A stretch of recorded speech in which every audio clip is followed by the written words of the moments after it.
Magandang gabi mga masters, bali ngayon po ay 3 videos po ma-upload ko po sa aking YouTube channel. Tama nga mga masters, 3 videos nga po ma-upload ko po. Yon, what's up mga masters? Nandito na naman tayo sa panibagong araw, panibagong kabanata na naman ang pagsasama-samahan natin ngayon guys.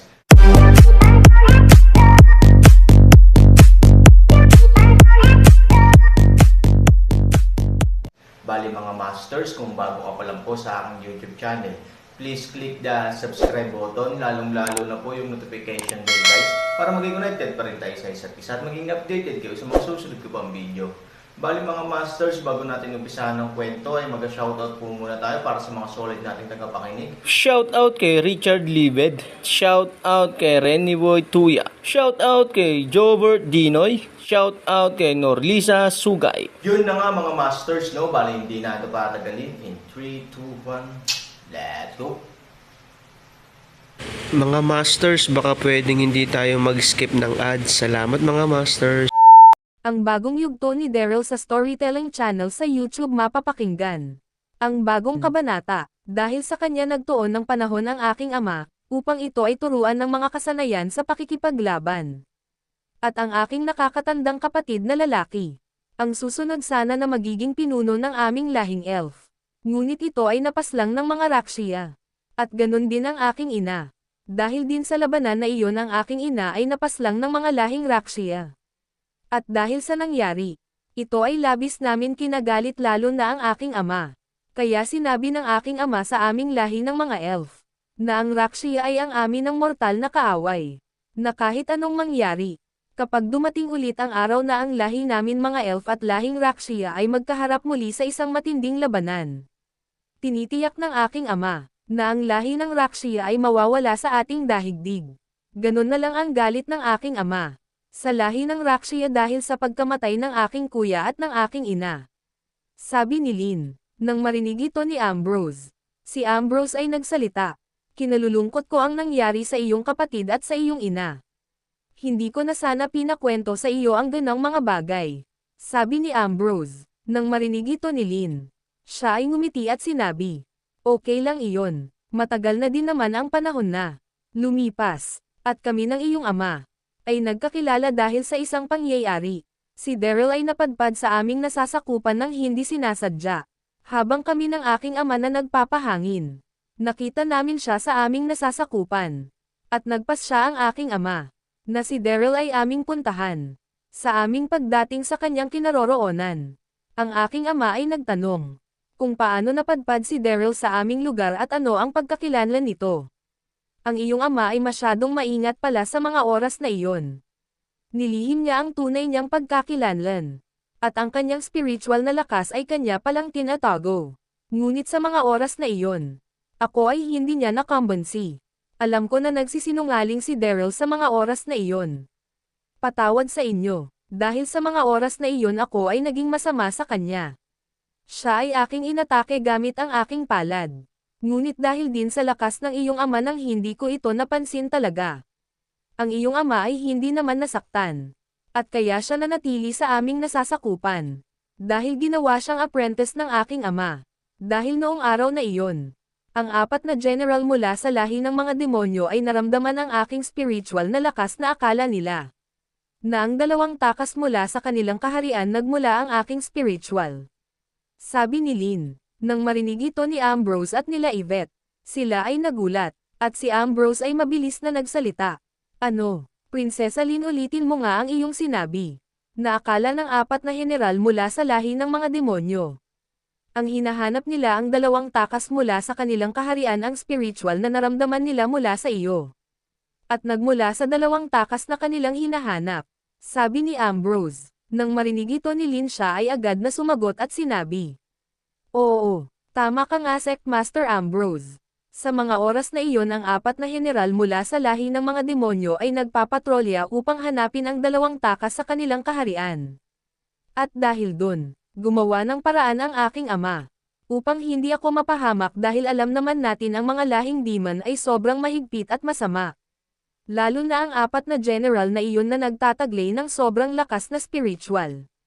Lalo na ang kanilang pinuno sa mga general na si General Cassandra. Sabi ni Lynn, At sinabi ni Ama na ako at ang kanyang apprentice na si Daryl ay nagsesenay lang. Sa mga oras na iyon si Daryl ay naging apprentice na ng aking ama at tuluyan na itong nanatili sa aming nasasakupan. Habang sinasabi ni Lynn ang mga salita na ito, sila Ambrose ay main team na nag-iisip pati si Yvette. At si Ambrose ay bumubulong sa kanyang sarili. Ang aking ama sa mga oras na iyon ay kanilang nakita. Hindi nila alam na ang aking ama ay takas sa kanilang kaharian. Ngunit sino ang isasabi ni Ambrose? Hindi kaya isa kila Uncle Chester at Uncle Dax ang kasama ng aking ama na nakatakas sa kaharian ng lahing demon. Sabi ni Ambrose sa kanyang sarili. At ganun din si Yvette. Mukhang may kasama si Daryl na nakatakas sa kamay ng mga lahing demon. Bago pa ito makarating mismo sa kaharian ng mga demonyo, sila ay nakatakas na ni Daryl. Sabi ni Yvette at si Ambrose ay hindi na nakatiis at ito ay nagsalita at sinabi. Auntie Yvette, sa mga sinabi ni Prinsesa Lynn ngayon, na ang mga general mula sa lahi ng mga demonyo ay naghahanap ng dalawang takas mula sa kanilang kaharian. Mukhang ang dalawa na iyon ay si Ama at ang isa. Kung hindi si Uncle Dax o si Uncle Chester, sabi ni Ambrose nang nakangiti. Nang marinig ito ni Yvette, siya din ay nagsalita. Tama ka nang iniisip, ganyan din ang pumasok sa aking isip, Ambrose. Baka isa kila Brother Dax o Brother Chester ang nakasama ni Daryl na makatakas. Sabi ni Yvette habang ang tono nito ay masaya. Nang marinig ito ni Eunice, siya ay nagsalita. Sa aking pagkakaalam at nakwento sa akin ni Kuya Daryl. Nung kami ay nag-uusap sa aking mansion sa lugar ng garden. Sinabi niya sa akin na sila Sectmaster Dax at Sectmaster Chester ay wala sa kanilang mga sarili. Nang oras siya ay makatakas. At si Empress Debra naman ay nakobkob ng tuluyan ng lahi ng mga demonyo. Sa oras na si Kuya Daryl ay nakatakas sa kamay ng mga kasundaluhan ng lahing demonyo. Bago pa ito makarating sa kanilang kaharian. Ibig sabihin Ambrose at Empress Yvette, si Kuya Daryl lang ang mag-isa na nakatakas. At kung hindi ako nagkakamali, ang dalawang nakatakas na iyon. At si Eunice ay nagtanong ng mabilis. Miss Lynn, may sinabi ba ang mga general mula sa lahi ng demonyo? Kung anong nilalang ang kanilang hinahanap na nakatakas sa kanilang kaharian? Sabi ni Eunice. Nang marinig ito nila Ambrose at Yvette, sila ay nag-aantay ng sagot ni Lynn. At nang mapansin ni Lynn ang tatlo ay nag-aantay agad ng sagot. Siya ay nagsalita agad. At sinabi, Miss Eunice, sa aking pagkakaalala, ang dalawang takas na kanilang tinutukoy ay nagmula ang mga ito sa mundo niyong mga tao. Sabi ni Lynn. Nang marinig ito nila Eunice, Yvette, Ambrose, sila ay nagulat, at ang tatlo ay nagsabay na nagsalita.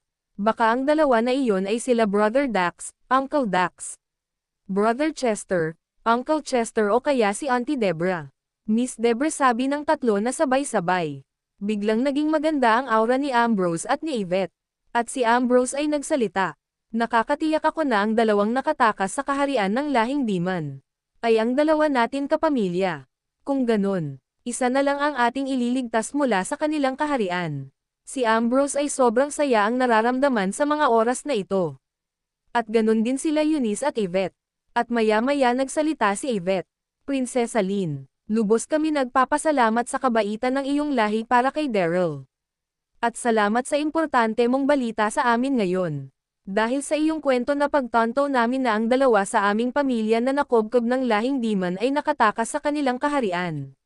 Si Yvette ay mabilis na yamakap kay Lynn sa sobrang saya. At si Ambrose ay nagsalita. Alam na kaya ni Ama ang tungkol roon? Sabi ni Ambrose sa masayang tono.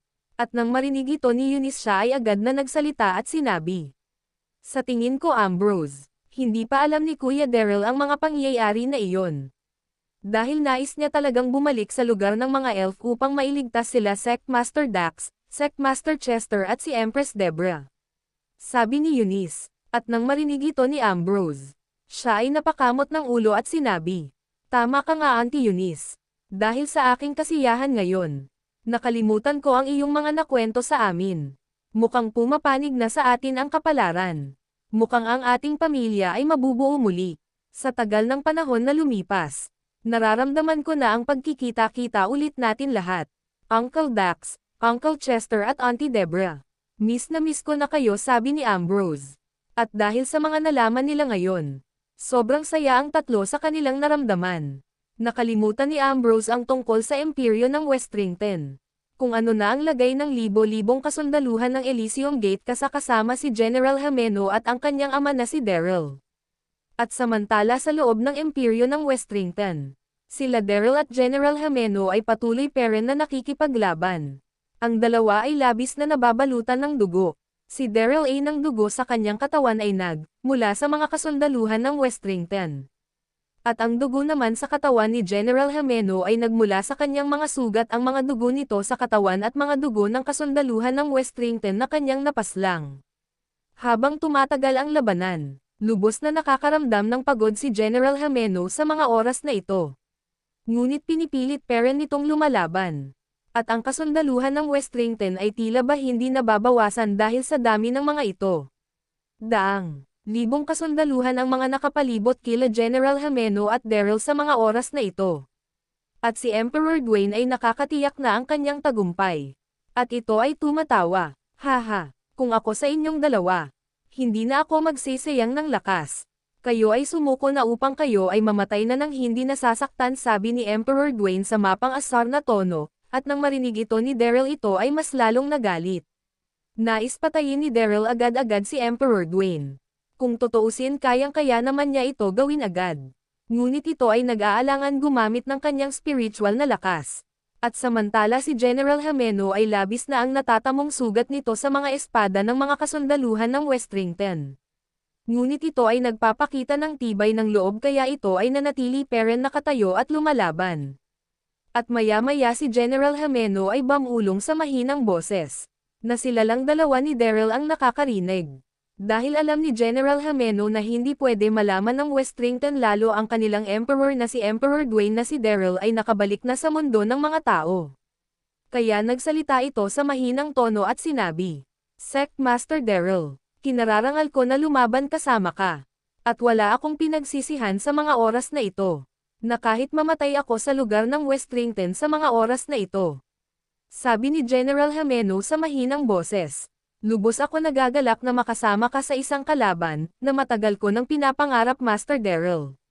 Nang marinig ito ni Daryl, agad niyang hinawakan ang balikat ni General Himeno at sinabi, "Hindi ka mamatay sa lugar na ito. Pinapangako ko yan," sabi ni Daryl sa seryosong tono. "Lalabas tayo ng sabay na buhay sa lugar na ito." Tuldok, at ang dalawa ay ang patuloy na nakipaglaban. Sa dami ng katawan na napatay ng dalawa, halos ang buong imperyo ng Westrington ay bumabaha na ng mga dugo. Ang dugo at katawan ng mga kasundaluhan ng Westrington ay nagkalat. Samantala, si Zubaji at ang envoy ay medyo malapit na sa kaharian ng Westrington at sa hindi kalayuan. Nakita ng dalawa ang sitwasyon sa labas ng imperyo ng Westrington. At si Zubaji ay biglang kumunat ang noo. At ang envoy ay biglang nagsalita, "Emperor Zu, nagsasabi ako ng totoo. Tignan mo, ang dalawang panig ay naglalaban na. Sa tingin ko ang mga kasundaluhan ng Westrington ay lumalamang sa labanan na ito. Dahil sa aking nakikita ang mga katawan ng kasundaluhan ng Elysium Gate ay mas madami ang napaslang sa kanilang." Sabi ng envoy ni Zubaji. At nakikita nila ang isang figure na nakikipaglaban ng mabangis. At ito ay pumapaslang ng madami kasundaluhan mula sa Elysium Gate. Ito si General Noel. At dahil sa sitwasyon na ito, si Zubaji ay biglang nagsalita, "Magmadali ka, tulungan natin ang Elysium Gate." Sa hindi kalayuan, hinimok ni Zubaji ang kanyang buong spiritual na tinataglay. Yun na nga mga masters, no? Bali panibagong kabanata na naman yung natapos natin ngayong gabi. Muli, maraming salamat po talaga sa walang sawang suporta po sa aking YouTube channel na talagang inaabangan nyo po ang bawat upload ko po. Bali mga masters, magkita-kita ulit po tayo bukas ng gabi at ngayon po ay magpapaalam po muna tayo. Bali mga masters, bye-bye!